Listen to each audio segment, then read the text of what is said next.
दोस्तों आज हम लोग बात करेंगे दक्षिण भारत के पल्लव वंश की। पल्लव वंश भारतीय इतिहास में प्रमुख भूमिका निभाती है और अगर पल्लव वंश की स्थापना की बात की जाए तो पल्लव वंश की स्थापना शिन विष्णु द्वारा 575 ईस्वी में किया गया था और शिन विष्णु ने स्वयं 575 ईस्वी से लेकर 600 ईस्वी तक शासन किया। वो वैष्णव धर्म के अनुयायी थे और उन्होंने अवनी सिंह की उपाधि धारण की। उन्होंने मामल्लपुरम में आदि वराह का मंदिर का निर्माण कराया और सबसे बड़ी बात, भारवी जो कि किरातार्जुनीय के लेखक थे वो पल्लव वंश के शासक शिन विष्णु के दरबार में रखते थे।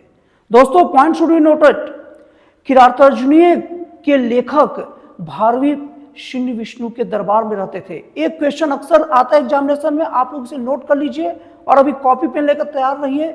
बहुत सारे काम की चीजें अभी आपको मिलेगा यहाँ पर। दोस्तों इसके बाद महेंद्र वर्मन का शासन आया, जिनका शासनकाल 600 ईस्वी से लेकर 630 ईस्वी तक था। दोस्तों महेंद्र वर्मन ने मैथ विलास प्रहसन की रचना की और शुरू में जैन धर्म के अनुयायी थे, लेकिन बाद में तमिल संत अप्पर के प्रभाव में आकर इन्होंने शैव धर्म अपना लिया।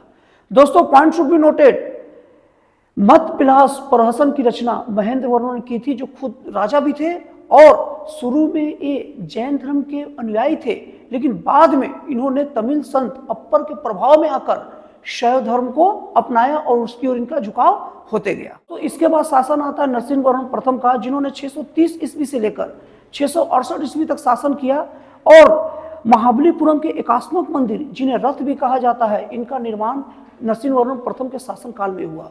दोस्तों पॉइंट शुड बी नोटेड, एकात्मक मंदिर को रथ भी कहा जाता है, पॉइंट नोट होना चाहिए। और एकात्मक मंदिर का निर्माण नरसिंह वर्मन प्रथम के शासनकाल में हुआ।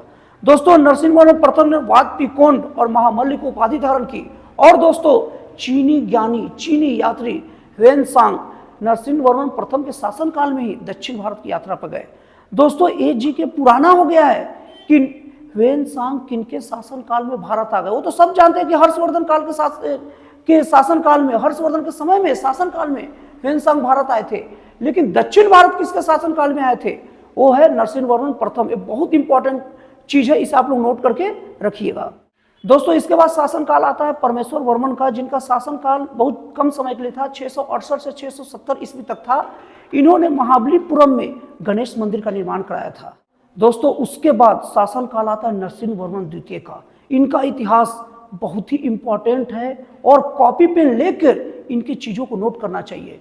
दोस्तों अरबों का दक्षिण भारत में आक्रमण नरसिंह वर्मन द्वितीय के शासनकाल में हुआ था। Point should be noted. दोस्तों इन्होंने राजा सिंह मतलब राजाओं में सिंह, राजाओं में शेर, आगम प्रिय मतलब शास्त्रों का प्रेमी। दोस्तों एक चीज नोट कर लीजिएगा, आगम, जैन साहित्य को आगम कहा जाता है। ये बहुत काम का चीज है कि जैन साहित्य को क्या कहा जाता है, जैन साहित्य को आगम कहा जाता है।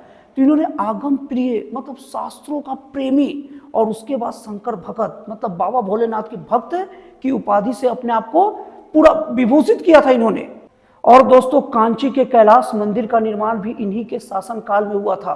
दोस्तों point should be noted, Kanchi के कैलाश मंदिर का निर्माण इनके शासनकाल में हुआ था। और पेन कॉपी लेकर रखिए, बहुत इंपॉर्टेंट टॉपिक बताने वाला हूं। द्रविड़ कला शैली की शुरुआत इस कांची के मंदिर से ही हुई थी। दोस्तों द्रविड़ कला शैली जो दक्षिण भारत की प्रमुख कला शैली है, इस कला शैली की शुरुआत कांची के कैलाश मंदिर से हुई थी और इनकी शुरुआत नरसिंह वर्मन द्वितीय के शासन काल में हुई थी। कई तरीके से आपके सामने प्रश्न आएंगे, इसे आप लोग अच्छे से नोट करके रखिएगा। और दोस्तों 10 कुमार चरित्र के लेखक दंडी भी इन्हीं के शासन काल में रहते थे। दोस्तों जो लोग गवर्नमेंट जॉब की तैयारी करते हैं उन्हें तो ये वीडियो देखना ही चाहिए, उनके लिए बहुत काम का चीज है। और जो लोग तैयारी नहीं करते हैं उन्हें भी ये सब चीज पता होनी चाहिए। और दोस्तों अंतिम प्रमुख शासक नंदी वर्मन द्वितीय हुए। दोस्तों अंतिम प्रमुख शासक और अंतिम शासक में अंतर होता है। अंतिम प्रमुख शासक का मतलब वो अंतिम शासक नहीं थे, लेकिन ऐसे अंतिम शासक थे जिनका काम बहुत प्रभावशाली रहा। तो दोस्तों इन्होंने कांची में मुक्तेश्वर मंदिर का निर्माण कराया और बैकुंठ में पेरुमाल मंदिर का निर्माण कराया। ये बहुत काम की चीजें हैं, आप लोगों को पता होना चाहिए। और दोस्तों अंतिम पल्लव वंशीय शासक कंप वर्मा हुए, जिनका शासनकाल 948 ईस्वी से लेकर 980 ईस्वी तक था। और इसी के साथ में पल्लव वंश का स्वर्णिम इतिहास कंप्लीट होता है। तो दोस्तों आपको ये जानकारी कैसी लगी, अच्छी लगी या खराब लगी, वीडियो में कमेंट करके जरूर बताइएगा। और फिर मिलते हैं अगले वीडियो में एक नए, एक जन कल्याणकारी और एक राष्ट्रवाद से प्रेरित नए विचारों के साथ।